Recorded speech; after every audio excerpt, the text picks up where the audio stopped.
So today's lesson is called Writing and Evaluating Expressions. By the end of today's lesson, first off, you're going to know what a variable is, how to do variable substitution, and how you can write a variable expression. So first off, in your notes, we're going to go over what a variable is. A variable is a letter that stands for a number. So for example, I'm going to let k equal to 4. I'm letting k stand in for the number 4. So right now, ladies and gentlemen, what I need is variable to be in your notes. So write down the definition of variable. Now I need you to write down our directions, evaluate each expression when n is equal to 6, and go ahead and write down number 1 as well. And then I'll show you how we're going to be solving these. So we're looking at example number 1. And if we look at the directions, it says evaluate. So another word for evaluate, ladies and gentlemen, is to solve each expression when n is equal to 6. So basically, whenever I see an n, what I'm going to be plugging in for it, though, is the value they told me, which in this case, it's going to be 6. So I see my n, I plug in 6, my 8 stays the same, so I have my plus 8. And since my whole goal is to evaluate it or solve it, I just add. What's 6 plus 8? 6 plus 8 is 14. 14 will be my answer. Now, go ahead and write down number 2. Don't solve it, just write it down for right now. So we're looking at number 2. In this case, it's 3n. So once again, whenever I see an n, I'm going to plug in the value they told me, which in this case is 6. Now, whenever a variable is next to a constant, or that in this case constant is the number 3, this means multiplication. That means that we need to multiply it. So how do I want you to write this? The way I want you to write it is, our 3 stays the same, but I like to put parentheses. That way I know exactly what step I'm taking. And since I have an n there, I've already told you my n is equal to 6. I plug in 6, and then I solve.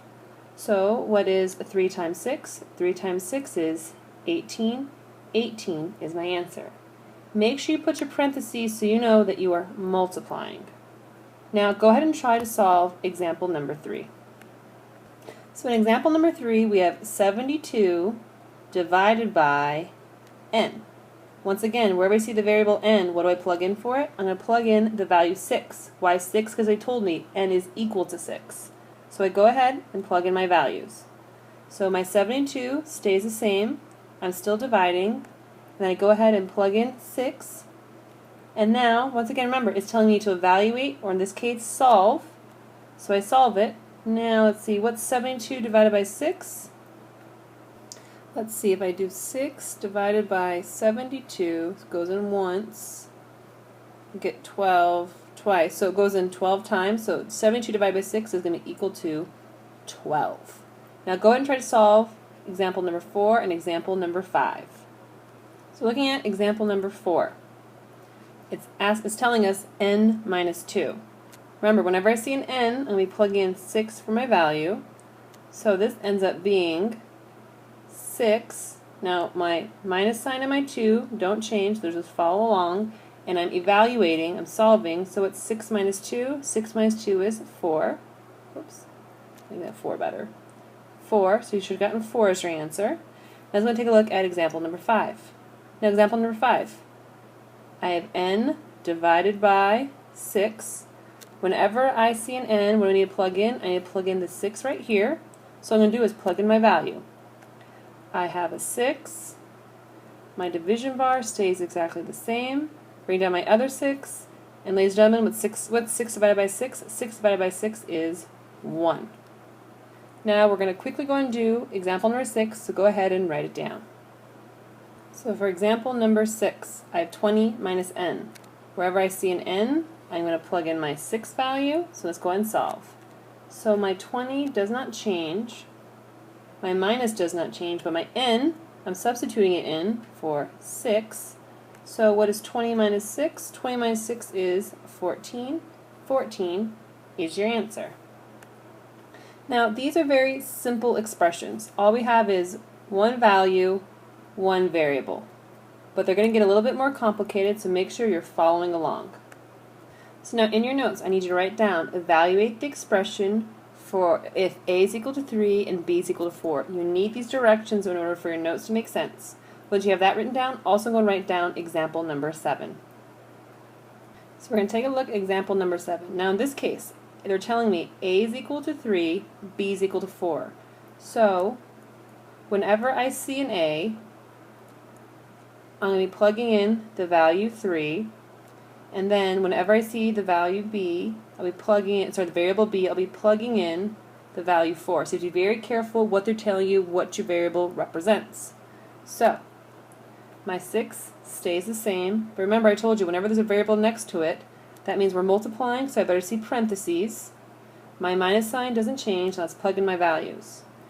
When I see an A, I plug in a 3, and then when I see a B, I plug in a 4, so minus 4. Now, don't forget, we have to make sure we're following our PEMDAS so that we're solving this correctly. So, no parentheses, no exponents, but I do have some multiplication. So I go ahead and multiply. I end up with 18 minus 4.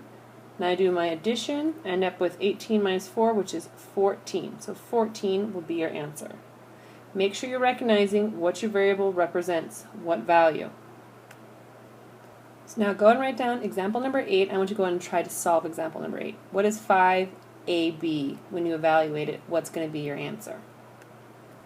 So if you notice, we have our two variables right next to it, which means we're going to be multiplying. So I better see 5 parentheses, another set of parentheses. Why 2 parentheses? Because I have one variable, 2 variables, 2 different variables.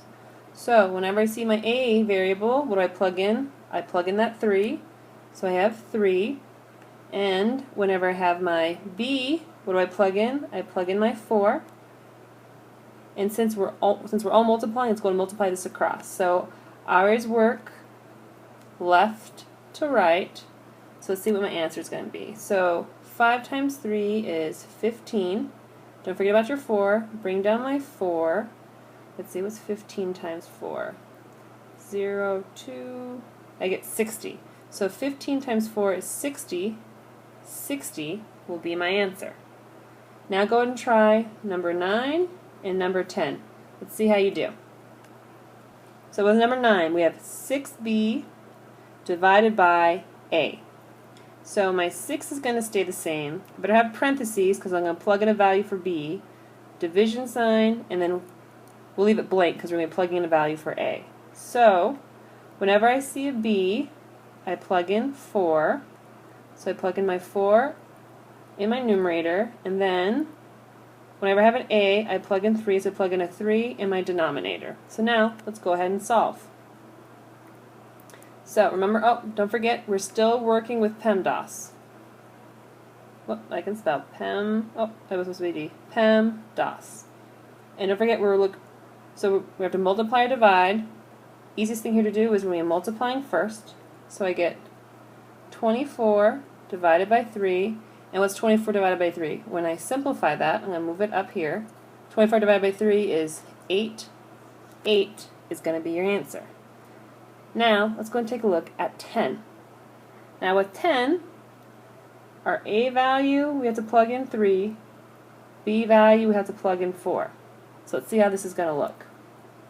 So I know that my A value is 3. I have my plus 2. Don't forget your parentheses because we're multiplying because it's 2 right next to the variable. My B value is 4. So I plug in 4. And now all I do is simplify. But don't forget, we need to follow PEMDAS. So I need to multiply before I add. So I have 2 times 4, which is 8. Add 3. 8 plus 3 ends up being 11. And 11 will be your answer. Now we're going to take it even a further step. We're going to get even more complicated. So, ladies and gentlemen, make sure again, write down the directions. That way you know exactly what you're doing in your notes. We're going to evaluate the expression when if x is equal to 3 and y is equal to 4. Then go write down example number 11 and we'll work it out together. Now with example number 11, I have x squared plus y squared. So you have to figure out how we're going to be evaluating this expression. Now, the variable is to both of these are to the second power, so be very careful about the second power. So when it's like this, I need to see parentheses squared, whoops, that's supposed to be a 2, to the second power plus parentheses squared. I always want to see the parentheses, that we know exactly what you're multiplying. So, when I look at my x, I know I'm going to be plugging in 3. And then, when I look at my y, I know I'm going to be plugging in 4. So I plug in my two values, and if I follow PEMDAS, there's no real parentheses. I mean, there's parentheses, but we can't simplify our 3 down, but I do have an exponent. So, what is 3 squared? 3 squared is 3 times 3, which will give me 9. The plus sign follows along. What's 4 squared? 4 squared is actually 4 times 4, which will give me 16. And then I do my final step. What's 9 plus 16? It's going to give me 25.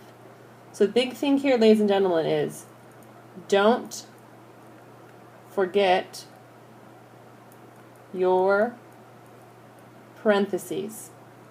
Make sure you're putting those parentheses. That way you know exactly what value you are multiplying. Now, go ahead and try to solve number 13. Oh, sorry, ladies and gentlemen. That should be 12. Number 12 on your own. See if you can evaluate this expression. Sorry about the typo, ladies and gentlemen. That's supposed to be, oops. That's supposed to be a 12, not 13. So, let's take a look at my expression. My 26 doesn't change. My minus doesn't change, but I have an x right here. So I need to plug in what value? When I see an x, I need to plug in a 3. So I put a 3 there. My parentheses aren't going to change. My plus 1 won't change, but what's going to change? My y value, which I plug into a 4. Now be very careful, ladies and gentlemen. Don't forget your PEMDAS. So, what do you need to do first? We need to do parentheses. So I end up with 4 plus 1, which is 5. But because there's a parentheses, a 3 right next to parentheses, that means we need to keep these because we're going to be multiplying. Bring down my 3, bring down my negative sign, bring down my 26. So I did parentheses. There are no exponents. Can I multiply or divide? Yes, I can. I can multiply. So what's 3 times 5, which is 15. Bring down my minus, bring down my 26. Then let's see, what is 26 minus 15? We end up with 11. So my answer is going to be 11. So that is what you should have gotten. Well, 25 is also my answer over here. Now I know it seems like a lot, but I need you guys to write down the definition and number 1. I know it's a lot of writing, but go ahead and write as quickly as you can. So the directions tell us we have to define a variable to represent the unknown, and then we need to write a phrase as a variable expression. So I need to take a look. What is it telling me that I need to do? Or sorry, what is it telling me about the situation? I know that it's 10 miles per hour faster than the Honda. So I need to define a variable. What's my variable? In this case, do I know how fast the Honda is? I don't. So since we're dealing with speed, let's put S is equal to the Honda. So if S is equal to the Honda, how do I end up writing this phrase though? So I have my unknown variable. I know that it's faster than 10 miles per hour. So since it's faster than the Honda, we end up taking the Honda speed, which in this case we made variable S. And how much faster is it? It's 10 miles per hour faster. So then I do plus 10, and these two things are going to be our answer. We have defined the variable, and then we have written the phrase. Just as simple as that. Now, let's go and work on number 2 together. So if we take a look, we know that Jill's brother is 7 inches shorter. 7 inches shorter than Jill's brother. So, do we know Jill's brother's height? That's our unknown. So since we're dealing with height, we'll just call it h. So h is equal to, whoops, it's supposed to be I, Jill's brother's height. So we have defined our variable, but now we need to write a phrase. So how are we going to set this up? 7 inches shorter than Jill's brother. So since we're shorter than Jill's brother, we have to start with Jill's brother height, which in this case is h shorter than. That means it's smaller. Smaller means we should be subtracting, and what should we be subtracting? We should be subtracting the 7, because it's 7 inches shorter. So we have h minus 7, and this is going to be our answer. That's all we're doing. Defining the variable, writing a phrase. Now, ladies and gentlemen, I want you to write me a 2-sentence summary.